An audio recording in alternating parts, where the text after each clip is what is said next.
x के सापेक्ष, किसके सापेक्ष लेना है आपको? x के सापेक्ष। हाँ, x के सापेक्ष का सीमांत वैल्यू यानी सीमांत मान, ठीक है। जैसे कोई y फंक्शन है, इसको जो है हम लोग जनरल सामान्य रूप से dy by dx से भी लिखते हैं, ठीक है ना, कैसे लिखते हैं dy by dx, लेकिन ये आया कहाँ से, ठीक है, जो dy by dx है वो हमारा आया कहाँ से, देखो जैसे मान लो हमने कोई फंक्शन ले लिया f(x) बराबर है x², कितना है f(x) = x², ये है। तो देखो अगर यहाँ पे हमारे x का अगर कोई भी मान रखेंगे, एक x का टेबल एक बार यहाँ बनाते हैं और यहाँ पे जो है fx का टेबल बनाते हैं, fx को हम लोग y भी कह सकते हैं, ठीक है ना, जो हमारा fx होता है, fx मतलब होता है फंक्शन, x का फंक्शन या x का फलन को हम लोग y भी कहते हैं, क्या कहते हैं y। तो ये x का टेबल हो गया, y का टेबल हो गया। अगर x का वैल्यू हम लोग क्या पुट करते हैं, अगर 1 पुट करें, ठीक है, क्या रखें x का मान, अगर 1 रखें तो y जो है यहाँ पे या कह सकते हो fx का मान कितना आएगा, 1 आएगा। देखो अगर x का मान इसमें रखते हैं तो fx का मान कितना आ जाता है, 1 ही आएगा, ठीक। तो एक हम जो है सीमा निकालने के लिए एक से कम कोई वैल्यू सोचिए जो मतलब एक से छोटा और एक के मतलब करीब भी हो, ठीक है। इसमें ले लिया 1.1, कितना ले लिया 1.1। अगर 1.1 को इसमें रखते हैं तो यहाँ पे हमारा मान कितना आता है 1.21, कितना आता है 1.21। अगर 1.101 रखो 01 तो ये जो हमारा fx है वो किसके करीब आ रहा है, देखो 1.0201 के आ रहा है ना, कितना आ रहा है, यही आएगा 1.200201 यही आएगा लगभग ना। तो मैंने कहा है y में परिवर्तन की दर, अच्छा देखो यहाँ पे जो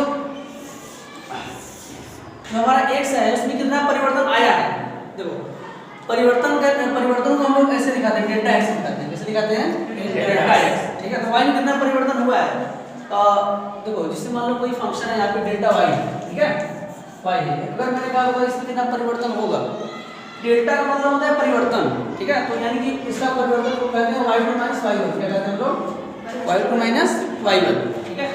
तो यहाँ पे अगर पहले बताओ x में कितना परिवर्तन हुआ, तो उसका फाइनल वैल्यू था 1 था और जो अब वैल्यू हमने लिया कितना है 1.1, दोनों को घटा दीजिए, मालूम चल जाएगा कितना परिवर्तन है 1, यानी 0.1 का अंतर आया है।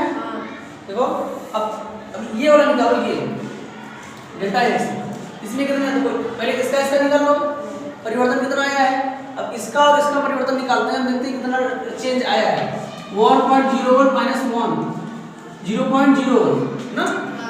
तो देख रहे हो x का जो वैल्यू है वो लगभग 1 के पास चलता चला रहा है ना, लगभग 1 के पास आ रहा है ना। अब y में कितना परिवर्तन हुआ, देखो y में, y मतलब ये fx को हम लोग y बोलते हैं, मैंने ये बताया। तो y में कितना परिवर्तन हुआ है, यहाँ पे y लिख लो, y बराबर देखो पहले 1.21 था, लास्ट में कितना है 1, यानी कि 0.21 आएगा। अब यहाँ पे देखो इसमें देखो ये वाला से ये परिवर्तन, देखो इसमें कितना परिवर्तन हुआ डेल्टा y, और इसमें कितना चेंज हुआ, देखो इसमें चेंज होगा 0.202, हाँ 1.0201 में क्या घटा देंगे 1, कितना आ जाएगा हमारा 0.0201, ठीक। अब इन दोनों के परिवर्तनों का अनुपात चेक करो, अनुपात यानी कि रेशियो, देखो हमने पढ़ा है अवकलन में कि y में परिवर्तन की दर x के सापेक्ष, ठीक है। तो इसका ये थोड़ा सा ऊपर रहेगा, परिवर्तन की दर में y ऊपर रहेगा x नीचे रहेगा, ठीक है ना। जिसके सापेक्ष हम लोग लेते हैं वो a हमारे नीचे रहता है, ठीक। यानी कि यहाँ देखो लक्षण है,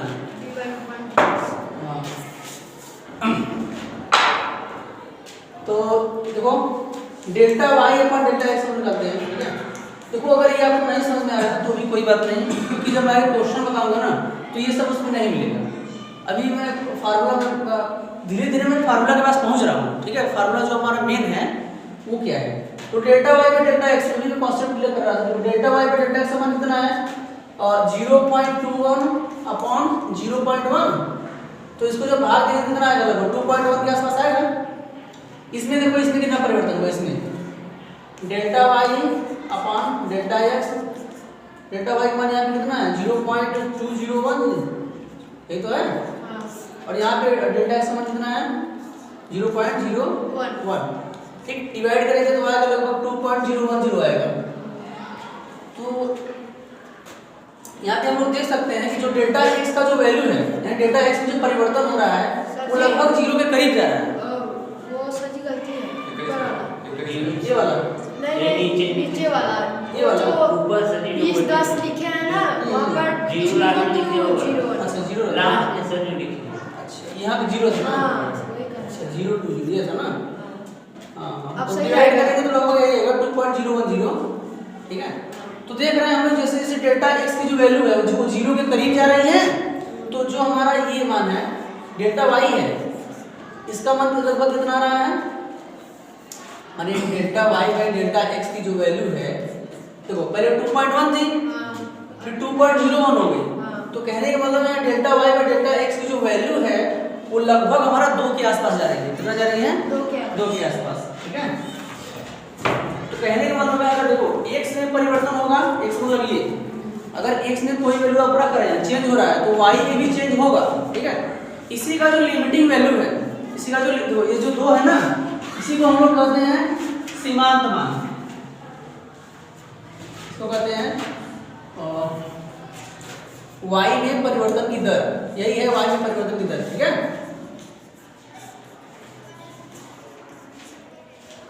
ये जो 2 आया है ना, इसी को कहेंगे y में परिवर्तन की दर। देखो डेल्टा y में पहले क्या था, पहले जो पहला delta y by delta x आया था वो 2.1 था।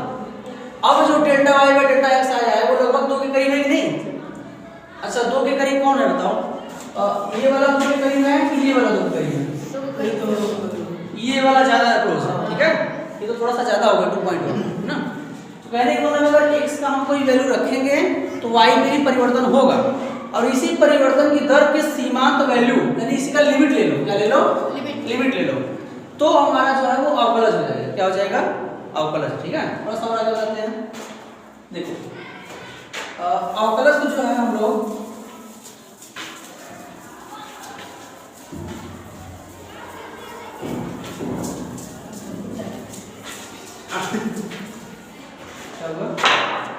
देखो जो अवकलज है उसको हम लोग ऐसे रिप्रेजेंट कर सकते हैं delta y by delta x, ठीक है। इसका जो limiting value limit delta x, देखो x कहां पर बढ़ रहा है जानो, x की वैल्यू कहां पर जा रही थी? 0 पे जा रही थी, ठीक है। कहां पे जा रही थी? 0 पे जा रही थी, हां। तो limit delta x tend to 0, देखो जो डेल्टा y है, डेल्टा y का मतलब होता है कि उस फंक्शन में कितना चेंज आया, प्रारंभिक चेंज माइनस अंतिम चेंज। या फिर ऐसे लिख सकते हो f x plus delta x minus f into x। कोई फंक्शन है, मान लो ये f है, ठीक है। उसमें मान लो डेल्टा x चेंज आ रहा है, कितना चेंज आ रहा है? Delta x। तो उसका हम लोग मान कैसे निकालेंगे कितना चेंज आया फंक्शन में, ठीक है। उसका मान कैसे निकालेंगे? सबसे पहले शुरुआती वाला रखेंगे ये वाला, फिर अंतिम वाला, ऐसे तो बटा के चेंज निकालते थे हम लोग, बटा के डेल्टा x ये वाला।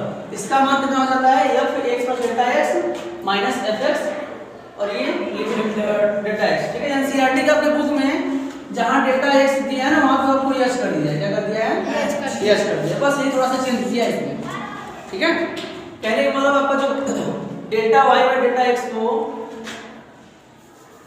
हम लोग f डैश x से लिखाते हैं, किसे लिखाते हैं? f डैश से, ठीक है। तो कहने का मतलब आपका जो ओवरऑल क्वेश्चन आ जाता है, मतलब फार्मूला जो आता है क्या आता है? f डैश x बराबर, देखो एनसीईआरटी की बुक में जहां डेल्टा x वहां यस रख देना है, क्या रख देना है? Yes. Limit h tends to 0 f x plus h, तो नहीं है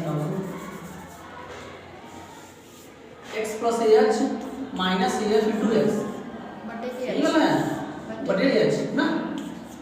आपका जो ओवरऑल बन के समीकरण आता है ये वाला आता है, इसी को आपको याद रखना है और इसी से आपको अवकलन करना है, ठीक है।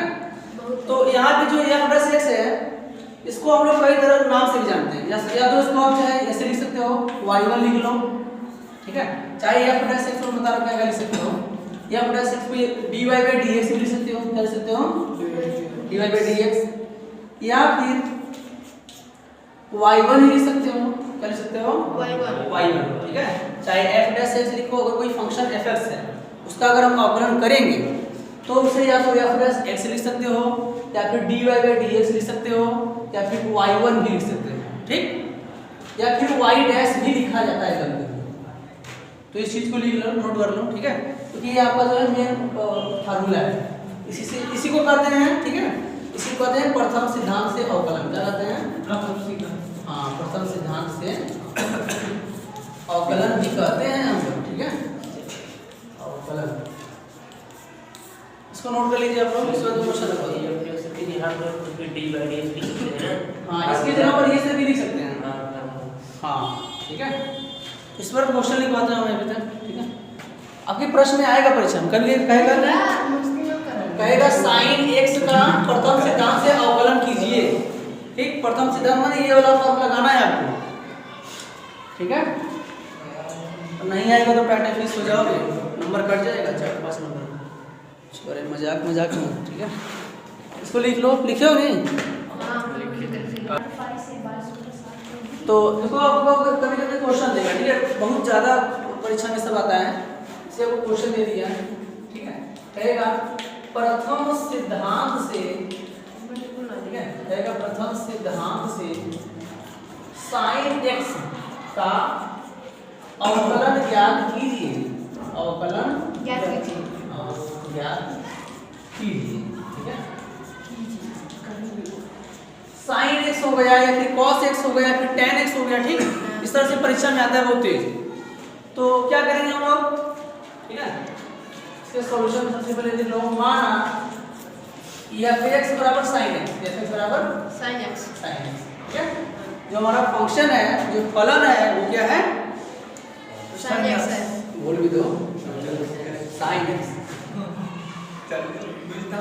इतने मोनोव्रत क्यों धड़ती है, तो sin x हो गया, ठीक है, देखो हम जानते हैं अगर कोई फंक्शन f(x) है उसका अगर हम अवकलन करते हैं तो वो हो जाता है f डैश x, क्या हो जाता है f डैश x बराबर limit h tends to 0, f में x प्लस h जुड़ जाता है ना, माइनस f इंटू x होता है अपॉन h होता है, ठीक, अब देखो नहीं आपका जो फलन है उसमें जहां जहां पर x है वहां पे आपको क्या रखना है, इसमें x प्लस h रखना है, 0 नहीं रखना है, ठीक है, हम लोग कुछ रखो z साइन रखना है सर, हां क्या बताया है अभी, क्या बताया, देखो हमारे ये fx है ना, fx बराबर sin x और यहां पे दिया है f(x) प्लस h, ठीक है, मतलब जहां पर x है उसमें प्लस करके h भी करना है, यानी यहां भी x प्लस h करना है, sin x प्लस, ये जानते हो क्या हो जाएगा, देखो ये f(x) बराबर sin x हो जाएगा ना, अगर देखो f अगर इसी में सम अगर f(x) प्लस h का मान निकालना चाहते हैं यहां से, तो यहां पर जहां जहां x है वहां पे x प्लस h रख देंगे, ऐसे को ऐसे दोगा, यानी इसका मान कितना हो गया, ये वाला, ठीक, तो रखो इसका मान कितना रखना है, ये sin x प्लस h, हां sin x plus h minus f(x) मान कितना है sin x बटा के h, ठीक है, h का भी, अब कैसे करेंगे, sin से sin काट दीजिए, sin से sin काट दें, नहीं कटेगा, ये कौन सी विधि लगा रहे हो, प्लस में, हां ऐसे करोगे तो फेल हो जाएगा, अभी सर तोड़ेंगे इसको, sin x हो जाएगा फिर प्लस, नहीं देखो मैं बताता हूँ, चलो मैं तुम्हें कक्षा 10 में लेके चलता हूँ, ठीक, कक्षा 10 में एक सूत्र दिया था, कौन सा सूत्र दिया था भैया, sin c minus sin d, वही तो बोल दो उसका फॉर्मूला, sin c sin, हाँ sin c minus sin d का सूत्र क्या होता है, cos c प्लस d, इसको याद है 2 cos, हाँ 2 cos c plus d by 2, 2 cos c plus d by 2 into sin c minus d by 2, यही था,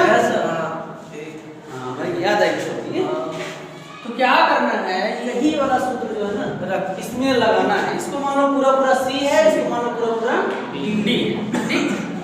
तो इसका हो जाएगा हमारा limit h tends to 0 sin 2 cos, पहले लिखा है C प्लस t बाई 2 ना, यानी कि x plus h plus x by 2 ना into sin C minus D by 2 कितना है C माइनस डी बाई 2, यानी कि x plus h minus x by 2।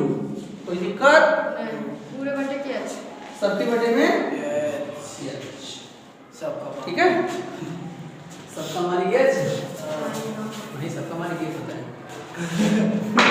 Party बदल ली है मेरी तो चलो इसको हल करते हैं हम लोग। लिमिट बना लिमिट h टेंड्स टू 0, यहाँ पे हो गया हमारा, ऐसे मत कर देना 2 और 2 नहीं, ठीक है, नहीं चमत्कारिक होते हैं कई लोग, ठीक है। ये हमारा कोण है, एंगल है, अलग एंगल है, तो ये ब्रैकेट में से रहता है, मैं अलग में लिखा नहीं है ना। तो कितना हो गया 2 cos, देखो ये x और x मिलकर 2x हो गया, 2x plus h by 2, 2x plus h by 2 हो गया, ये वाला देखो x और x टपक गया, ठीक है, h बटा के 2 sin h बटा के 2 बटा के h, ये तो है ना, तो यही तो है। देखो नहीं आ रहा नहीं, अरे यार सो नहीं कर रहा ठीक से। चलो देखो एक बात बता रहा हूँ, एक मैंने सूत्र बताया था ये वाला, कहाँ लिखो, देखो ये सूत्र बताया था, limit h tends to 0 sin h upon h बराबर 1, ये होता है sin x अपॉन h। हाँ sin h upon h, limit के जब मैं पढ़ा रहा था लिमिट, उसमें ये सूत्र था sin h tends to 0 sin h upon h बराबर 1 होता है।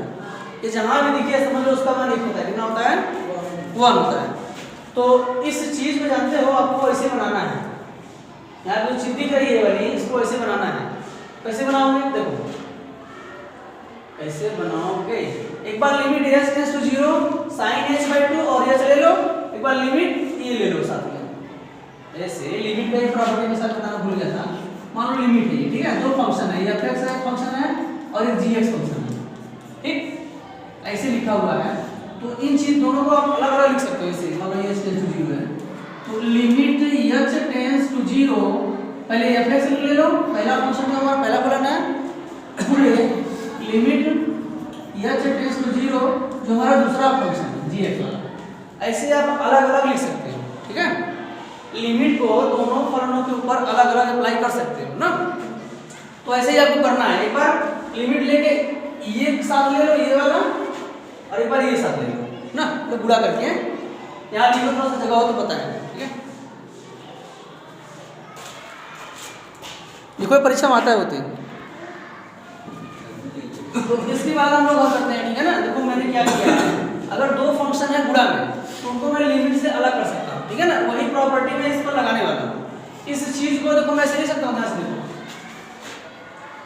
लिमिट h टेंड्स टू 0, पहले से लिख लो, मेरे हीरो 2 cos, देखो इस दो को एक बार ऐसे लिख लो, 2x बटा के 2 प्लस h बटा के 2, कोई प्रॉब्लम नो सर, ठीक। तो पहला लिमिट हमारा ये हो गया, दूसरा लिमिट ऐसे लिख लो, limit h tends to 0 sin h by 2 बटा के h ना। मैंने लिमिट को अलग किया, मैंने क्या कहा, ये लिमिट एक बार इस पर अप्लाई करो, ठीक, और ये लिमिट एक बार इस पर अप्लाई करो ना, मतलब इसको और इसे नीचे इसको लेते हुए ना। यहाँ तक कोई दिक्कत, देखो पूरे बटे के h। अब हमने एक नियम फार्मूला पढ़ा था कि limit h tends to 0 sin h by h बराबर 1 होता है ना, लेकिन यहाँ पे h बाई 2 है ना, तो इसको भी h बाई 2 ही बनाओ। जो ऊपर वाला एंगल है और नीचे वाला एंगल सेम होना चाहिए, इसको कैसे h2/2 बनाओगे, h बाई 2 यहाँ कर लो और यहाँ पे से दो गुणा कर लो ना, सब कहीं नहीं बटे के h नहीं देगा इसमें, कहाँ h बटे h, सबके बटे बटे h नहीं देगा, सबके बटे में जो ये जो 2 है, ठीक है, 2 था h नहीं था, ओ नीचे नीचे h है ना। सबके बटे वो जोड़ घटाना थोड़ी है कि इसके भी बटे आ जाएगा इसके बटे भी आ जाएगा। हाँ हम मैं समझ रहा हूँ, तुम्हारी भावना समझ रहा हूँ। देखो ये जो पूरा एच है ना, पूरा एच को हम ऐसे हटाकर क्या ऐसे 1/h नहीं लिख सकते हैं? लिख सकते हैं नहीं? तो वही जो ये 1/h है ना, इसको मैं इसके साथ ले लिया, इसके साथ जो sin h/2 है ये इसके साथ में इसको ले लिया मैंने, और ये h/2 × 2 भी लिख सकते हैं। क्यों? क्योंकि दो बढ़ के h ही बचेगा ना। h/2 मैंने क्यों लिखा? क्योंकि मुझे देखो ये कुछ दिख रहा है, ये इसका मान 1 होता है। क्यों? क्योंकि हम जानते हैं कि limit h tends to 0 sin h upon h बराबर 1 होता है, 1 होता है। तो एंगल सेम होना चाहिए, ध्यान देना, ऐसे एंगल सेम होना चाहिए। तो एंगल सेम है कि नहीं बताओ? सेम है।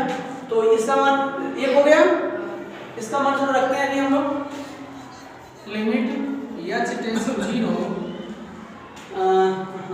थोड़ा सा और अच्छे से लिख लो इसे। तो ये दो कट के x बचेगा, x प्लस h/2, और ये वाला तो हमारा 1 हो गया पूरा, ये पूरा 1 हो गया, और नीचे 2 तो 1/2 हो जाएगा ना, 1/2 हो जाएगा। चलो h का मान 0 इसमें रखो।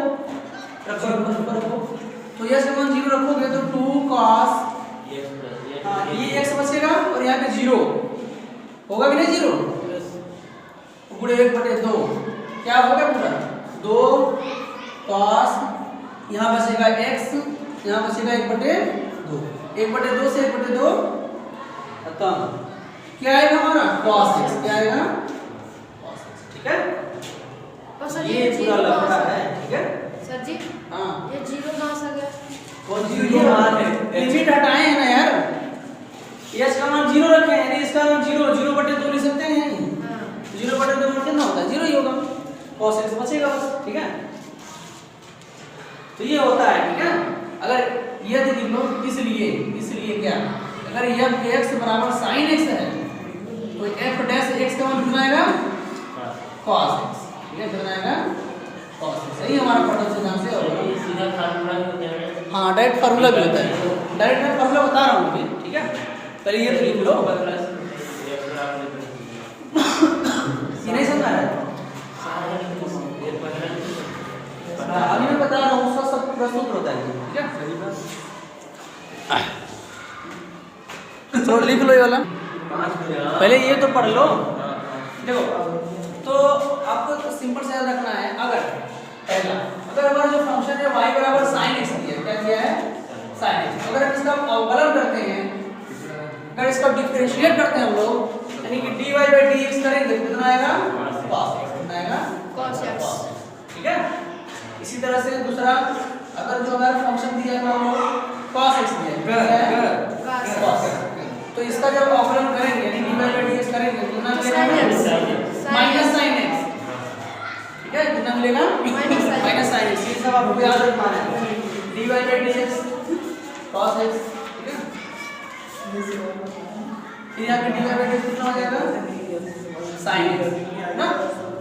तीसरा, अगर y बराबर कोई फलन आपको दिया है, मान लो आवाज नहीं, मान लो tan x दिया है, कितना दिया है? tan x। तो tan x अगर हम अवकलन करेंगे dy/dx हो जाएगा sec स्क्वायर x। कितना होता है? sec square. ठीक है, ये सब फॉर्मूले आपको याद करने हैं। ठीक है, और इन्हें फटाफट छाप लो। चौथा, इसे मान लो आपको फंक्शन कोई दे दिया y बराबर sec x, कितना दिया है? sec x। तो dy/dx हमारा क्या हो जाएगा? हाँ sec x into tan x। ठीक है, अब सबसे इम्पोर्टेंट वाला तो मैं भूल ही गया। क्या भूल गया? यदि y बराबर x के पावर में n हो, ठीक, तो इसका जो अवकलन होता है ये dy/dx होगा n into x के पावर में n minus 1। ठीक है, ये बहुत इंपॉर्टेंट है। कोई भी अगर अलजेब्रिक फंक्शन है, माने बीजगणित फंक्शन है, उसके पावर में n दिया है तो n बाहर आ जाएगा और उसके घात में खो क्या हो जाएगा? घट जाएगा ना। पांचवा छठवां देखो, मान लो आपको दिया है y बराबर e की पावर x, तो फंक्शन है e की पावर x, इसका यही होगा। हाँ, तो dy/dx बराबर e की पावर x ही होगा। ठीक है, उसका वही होगा, सेम टू सेम। इसका अवकलन करेंगे तब भी यही हो रहेगा और मतलब कि जो पहले से था, ठीक है। सातवां देखो क्या है, D by D x, sorry अगर y बराबर a के पावर में x है, a के पावर में x है, तो dy बाई डी एक्स बराबर इसको लिख सकते हैं D by D x of a के पावर में x। देखो यहाँ पर कोई फंक्शन ऐसे ना, तो डायरेक्ट तो मैंने डायरेक्ट लिख दिया ना, डायरेक्ट मुझे शायद नहीं लिखना चाहिए था, यहाँ पे एक बार ऐसे लिखना चाहिए था D by D x of x की पावर में n ना, ऐसे लिखा जाता है। तो ना ये समझ रहो a के पावर में x का अवकलन क्या होता है, a के पावर में x log a, समझ आया, log s log a, x नहीं ये होता है बच्चे, ये होता है बड़ा, ये बहुत ही इंपॉर्टेंट जो है, इनको प्रथम सिद्धांत से आप हल कर सकते हो, ठीक है, किताब में दिया है। जैसे कि ऐसा सवाल किताब में हाँ? इसकी वैल्यू कैसे करेंगे सवाल? जीरो बेस हो तो जीरो समझना। देखो साइन का हो गया, कॉस का हो गया, tan का हो गया, ठीक है, ये tan है हमारा, tan का हो गया, sec का हो गया, अभी x पावर में है उसका हो गया अवकलन ना, e के पावर x है उसका अवकलन हो गया ना, a के पावर x है उसका अवकलन यहाँ हो गया ना। तो अभी क्या बचा है, जैसे मान लो cot है, ठीक है, आपको दे दिया y बराबर cot x, क्या दे दिया गया, बात नहीं, y बराबर cot x दे दिया गया ना, तो यहाँ पे dy बाई dx समान कितना होगा, dy बाई dx यानी कि dy by dx into cot x, ऐसा है, यानी इसका अवकलन कर रहे हैं एक के सापेक्ष, तो इसका भी अवकलन एक के सापेक्ष में करना है, ऐसे करते हैं। तो इसका कितना होता है बोलो, minus cosec minus cosec x into cot x ना, ये होता है minus cosec x into cot x, ये होता है ना, ये आपको याद रखना पड़ेगा। ये सब कैसे आ रहा है, प्रथम सिद्धांत से जब हल करोगे तब आपको मालूम चलेगा कि हाँ ये सब कैसे आ रहा है ना, बहुत लंबा चौड़ा प्रोसेस है। हाँ पूर्ण सिद्ध करो मत, ये सिद्ध करने में जो कहता है खाली पूरा टाइम चला जाए, सीधे नहीं करती तो समझा दे, पूरा लिखा है अपनी पास। हाँ वही केवल लिख रहे हैं और क्या, पूरा हल थोड़ी करवा रहे हैं, सिद्ध थोड़ी करवा रहे हैं, हाँ बस सूत्र लिख दे रहे हैं क्योंकि आपको काम देगा जब। लेकिन सर ये ऐसा सवाल बनाता है कैसा सवाल इसके हिसाब से है ना, थोड़ा कह रहे हैं मिलेगा कि और कौन कौन होता है, कॉट हो गया, tan रिवर नहीं हो गया, सेक का भी नहीं लिखे ना, कोसेक तो सेक हो ही गया, सेक सेक सेक सेक हो ही गया, सेक कहाँ हुआ है, यही तो है हाँ सेक का हो गया है, कॉसेक हो गया, ठीक है, सेक तो कोस हाँ कोसेक तो नहीं हो गया, अच्छा कॉसेक नहीं हुआ, इसका होता है माइनस कॉसेक, इसका x होता है क्या, जरा देखो ऊपर निकाल लेता हूँ, कॉट x क्या होता है, minus cosec, minus cosec square x होता है क्या, हाँ सर कोसेक स्क्वायर x है ना, माइनस कॉसेक स्क्वायर x होता है, माइनस कोसेक स्क्वायर x ही होता है। देखो ये थोड़ा सा गलती हो गई है, कॉट x का जो अवकलन होता है ना वो होता है हमारा minus cosec square x, minus cosec square x, और ये जो cosec x into cot x लिखा था ना वो cosec x का होता है, ठीक है। इसे मान लो यहाँ पे y बराबर दे दिया cosec x, क्या दे दिया गया cosec x, तो यहाँ पे जब हम अवकलन करेंगे इसका यानी डिफरेंशिएशन करेंगे तो इसका जो डिफरेंशिएशन ऐसे लिखेंगे d by dx cosec x, तो होता है माइनस cosec x, देखो cosec x into cot x, multiply में है। ये आपका बेसिक है, अगर ये आपको आ गया तो समझ लिया आपको अवकलन में कोई नहीं रोक सकता कर रहे, ठीक है। हाँ जैसे भी मैं एग्जांपल ले रहा हूँ बताऊंगा ना, इसको लिख लो पहले,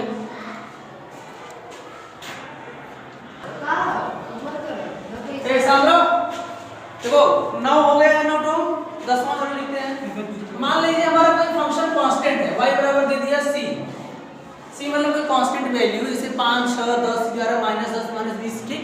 अगर इसका अवकलन करेंगे तो कितना आएगा, dy by dx बराबर d by dx of c, इसका अवकलन आता है 0, कितना आता है लिख लो मेरे यानी कोई भी चर पर उसका 0 है। हाँ कोई भी अगर वैल्यू है जैसे 5 6 10 कुछ भी अंक होना चाहिए नंबर, इसे कहते हैं कांस्टेंट। क्या कहते हैं?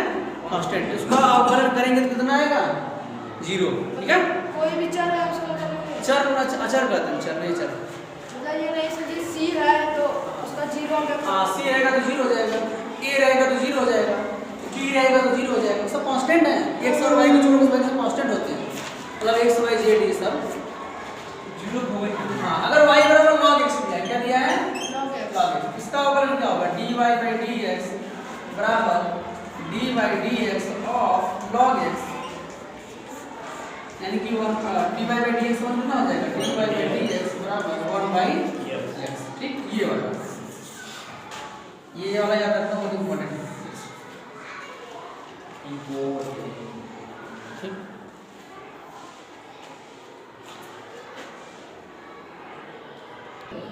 ठीक, तो देखो कुछ और भी रूल पर चलते हैं हम लोग रूल्स।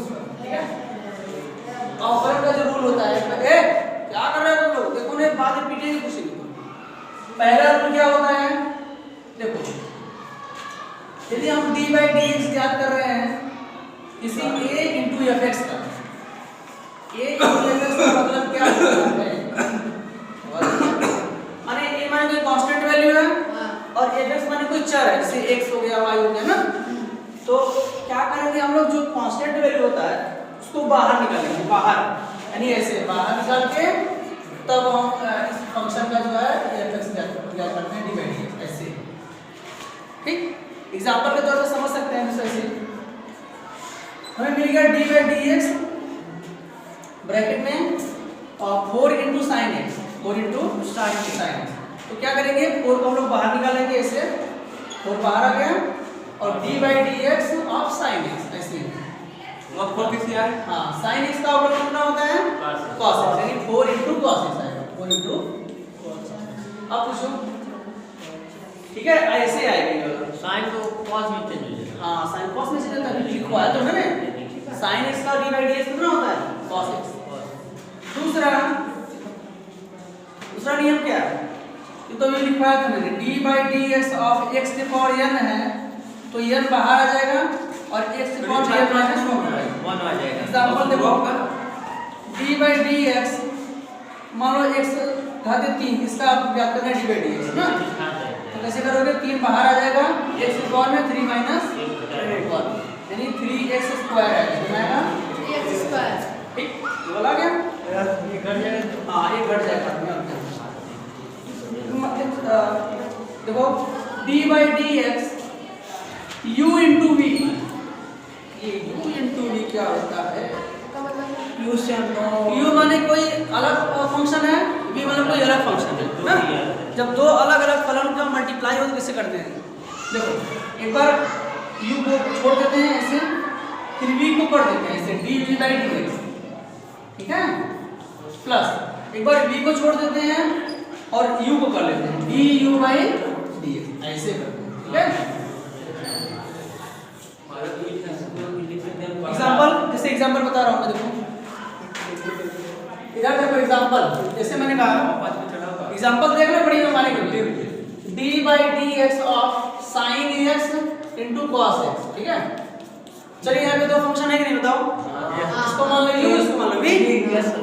तो क्या करना है, एक बार u को छोड़ देना, देखो यानी इसको छोड़ देना था तो चलो sin x को हमने छोड़ दिया ना, ऐसे लिख दिया बस। sin x और ये जो dy by dx है ये cos x के ऊपर लगा लो ऐसे, cos x cos x ना, प्लस ये प्लस फिर cos x। हाँ v का मतलब कि cos x को छोड़ देना इसमें ना, इसको u मान लो, इसको v मान लो, हाँ सही समझ तभी जाके काम होगा। पहला दूसरा हाँ, पहला दूसरा भी कर सकते हो, cos x into dy by dx of sin x। sin x हो गया। sin x। चलो इसको हल कर लेते हैं। देखो ये sin x ऐसे ही है, cos x का अवकलन क्या होता है? Minus sin x, minus sin x plus cos x वैसे रहेगा, sin x का अवकलन क्या होता है? cos x into cos x। तो ये कितना हो जाएगा पूरा? Minus sin minus square. हाँ minus sin square plus yes cos plus square cos एकरा स्क्वायर बराबर है ठीक है ठीक। इस तरह से आप हल कर सकते हो। ये फार्मूला में आ गया बराबर -1 कहाँ फार्मूला में आ गया? मतलब इसको आगे हल करें माइनस छोड़ दिया जाएगा ना। यहाँ माइनस आ गया ना। ये cos 2x का फार्मूला है तरह से। हाँ तो वो -1 कितना जान लो बहुत चलो ठीक है। तो हुआ 4 किसलिए है कहाँ जा रहा है? तू सो है वो सवाल है बेवकूफ, को सवाल एग्जांपल मैंने लिया है। यहाँ में 4 कहाँ से अरे यार माने हैं माने 4 मंगल ग्रह पर से हो गया है। लगा तो बड़ी 4 को मैंने अपने से माना। एग्जांपल देखो क्या लिखा है। एग्जांपल कोई सवाल ले लिए मैंने, मान लो सवाल में 4 × sin x। अब मैं समझिए मतलब वहाँ 4 हाँ वो सवाल है एक तरह से, मतलब कि मैं ये दिखाने के लिए लिया हूँ कि जो कांस्टेंट वैल्यू होता है, कांस्टेंट मतलब कोई नंबर, तो वो बाहर आ जाता है d/dx। कोई बाहर आ गया नहीं? हाँ संख्या जो ये बाहर आ गया देखो, 4 आ गया तो बाहर आ गया। हाँ संख्या जो होता है उसको पढ़ने के लिए कौन थोड़ी लग संख्या करने से पहले क्या? तो ये माने नहीं हाथ तो किसी हाँ जो संख्या होता है उसको पहले लिख देते हैं, और जो होता है चर होता है उसको करते हैं ना। नब तो इधर देखो चलो, जैसे एक और बचा है बस लास्ट वाला। अगर y बराबर आपको u/v दिया है, u/v ना, तो इसका अपन कैसे करेंगे? dy/dx बराबर d/dx ऑफ u/v ना, तो इसका अपन कैसे करेंगे? देखो इसे एक बार v को छोड़ देना है और u का अवकलन करना है d/dx ऑफ v। u है, u ध्यान देना, u और v मतलब ना माइनस एक बार u को छोड़ देना है, फिर v का अवकलन कर देना है dv/dx ना बटा के v का होल स्क्वायर ऐसे। ठीक, एग्जांपल लेते हैं इस पर। v स्क्वायर कहां से होगी? ये फार्मूला है, इसे याद करना। तो एग्जांपल लेते हैं, सिंपल एग्जांपल ले लिया आपको। मान लो फंक्शन है y बराबर sin x से cos x हाँ sin x बटा के cos x, मान लो यही दे दिया, ठीक है। इसको तुम अपने मन से कुछ भी लिख लो, मैंने रोका है। जो मैं बता रहा हूँ तरह से ये क्लियर कर रहा हूँ कैसे काम करना है ना। तो चलिए करते हैं। तो dy/dx यहाँ भी लिखना है और d/dx y का मान दिए हैं, लिख लो sin x upon cos x ना। cos x यस चलो ये जो दिख रहा है, जो चीज दिख रही है, इसको इसी में रखो ना, इसी में रखना ही है। तो पहले v मतलब पहले अंश जो हर होता है, हर को लिखो cos x को सर जी, पहले छोड़ देना cos है। सूत्र ठीक है ना। हाँ उसी में हर अंश कर दीजिए ना। हर अंश गुणे हर अंश का अवकलन माइनस अंश गुणे हर का अवकलन बटे हर स्क्वायर। ये समझ जाओगे ना। देखो ये हर है, ये अंश है, हर है, यानी कि पहले हर को छोड़ देना है, अंश कर देना है माइनस, फिर अंश को छोड़ देना है, हर को कर देना है बटे हर का स्क्वायर ना। देखो क्या करेंगे? cos x हाँ cos x यानी कि हर को छोड़ देना है। हाँ हाँ cos x कैसे लिखना है? चलो भैया लिख लीजिए d/dx ऑफ sin x ना माइनस sin x u मतलब कि ऊपर वाला sin x को छोड़ देना है वैसे ही, और इसका कर देना है नीचे वाले का जी अपन cos यानी कि cos x का d/dx ऑफ cos x बटे के cos स्क्वायर बेटे के हर का स्क्वायर, हर क्या है? cos तो cos स्क्वायर x स्क्वायर हल करो, ये हो गया cos x पहले से ही है। sin x का अवकलन कितना होता है? अरे cos x कितना होता है? cos x minus sin x को इससे रहने दो, cos x का अवकलन कितना होता है? Minus sin x minus sin x बटा के ये cos स्क्वायर x है, तो उसको वैसे रहेगा। ठीक, ये माइनस माइनस प्लस हो जाएगा। हाँ ये मिलके cos स्क्वायर x हो गया, यानी cos स्क्वायर x ये भी हो गया, और ये मिलके प्लस sin स्क्वायर x ना। देख लो हां सही है सर ये माइनस प्लस हो गया ना। नीचे जो बचा है उसको लिखो cos स्क्वायर x हाँ cos स्क्वायर x। बराबर 1 बटे cos स्क्वायर। देखो इसका मान 1 होता है, ठीक। cos square theta plus sin square theta के बराबर कितना होता है? 1। तो इसका मान 1 हो गया, 1 बटे cos 1 बटा के cos स्क्वायर इसके बराबर कैसे ये sec स्क्वायर होता है ना, हां सर। ठीक। वो हमारा जो फाइनल आंसर होगा sec square x final answer होगा ना। तो ये ऐसे काम करता है, ठीक। तो अब इस फार्मूला बहुत हो गया, अब क्वेश्चन निकालो।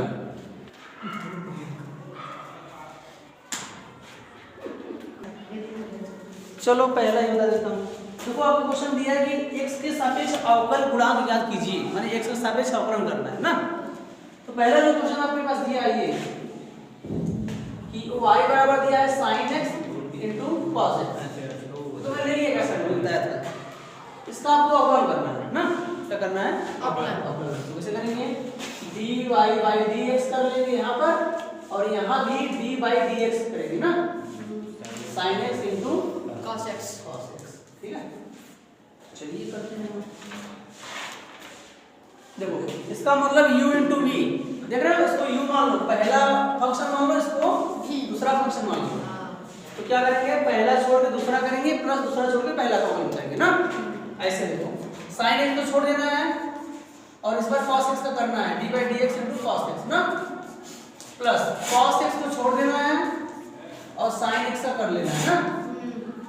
कर रहा है ना मैं? कितना होगा बोलो? sin x पहले sin x लिख लो, ठीक है। इतने कोई प्रॉब्लम, किसी दिक्कत कुछ नहीं है। यहाँ पे दो फलन दिख रहे हैं, तो एक बार छोड़ के ऐसे करना है, मैं फलन बताया था u into v वाला। तो sin x को वैसे छोड़ रख दो, cos x का अवकलन कितना होता है भाई? Minus sin x। यहाँ पे क्या हो गया? Minus sin x plus cos x तो वैसे रहेगा, चलो वैसे हो गया। फिर cos sin x कितना होता है? cos cos x। देखो ये मिलके हमारा हो गया माइनस sin स्क्वायर x ना, प्लस cos और ये वाला कितना हो गया? cos square. ये तो भाई कुछ बढ़िया था। हाँ मुझे बताया था, देखो उसको आगे कर लो, उसको पीछे कर लो। cos स्क्वायर x इसको करो माइनस sin स्क्वायर x। ये कुछ का मान होता है, ये फार्मूला होता है हमारा cos 2x minus cos 2x formula होता है, ठीक है। या तो इतना दिया होगा या फिर इतने में छोड़ दिया होगा आंसर, ठीक है। धीरे धीरे जो भी दिया हो तेरा भी को पहले बताते हैं। पहले का सब्सक्राइब को मतलब तेरा भी का पहला इसका बराबर 1 हो जाएगा ना सर? cot 2x दिया है, cot 2x cos, हाँ सर ये कितना दिया है? cos 2x। हाँ सर सही दिया। cot 2x दे दिया, cos दिया है। इसमें तो cot दिया है, मेरा देखिए सर, स्प्रिंट हो गया लग रहा है क्या? इसमें लिखिए cos 2x दिया है। हाँ स्प्रिंट हो गया, तो मैं कह रहा हूँ स्प्रिंट हुई है मतलब पुट्टी बनाई दी। तो ये तीनों जो है क्वेश्चन आपको मिल गए हैं। y बराबर x पावर 1/2, दूसरा है y बराबर x की पावर 7/3, तीसरा है y बराबर x की पावर -5/2। सबका आपको dy by dx सेट करना है, देखते हैं कौन सही करता है। चलो करो, इसका भी dy by dx निकाल लो, इसका भी निकाल लो dy by dx, ठीक। इसमें हिंट मैं दे दे रहा हूँ, ठीक है। हिंट में क्या दे रहा हूँ, इसमें ये फार्मूला लगेगा, यदि y बराबर x की पावर में n रहता है तो इसका dy by dx हम लोग क्या लिखते हैं, n into x की पावर में n माइनस 1। अब इससे ज़्यादा मैं नहीं कर सकता हूँ। हां ये बटा 2 बटा। चलो पहला वाला मैं बता देता हूँ, बाकी तुम लोग कर लेना। आज देख इधर देखो, बस ये बता के आया ना। देखो ये y बराबर इतना दिया है, तो हमें मालूम है कि फार्मूला में मैंने बताया था कि अगर y बराबर x की पावर में n हो तो dy by dx बराबर n बाहर आ जाता है और उसकी n की पावर में घट जाता है ना, ये बताया था। अब इसी चीज को इसमें रखो, dy by dx बराबर 1/2 बाहर आ जाएगा इससे, और x की पावर में 1/2 लिखा ही है, वहां पे 1 बता दो ना। देखो n बाहर आ गया, यानी 1/2 बाहर आ गया, x वैसे ही है तो x वैसे है, इसके पावर में देखो तो घट रहा है, -1 हो रहा है, यानी यहाँ पे पावर जो लिखा है 1/2 एक घट जाएगा। तो अब क्यों ना होगा, देखो 1/2 x 1/2 में से 1 घटाएंगे तो -1/2 आएगा, कितना आएगा? ये है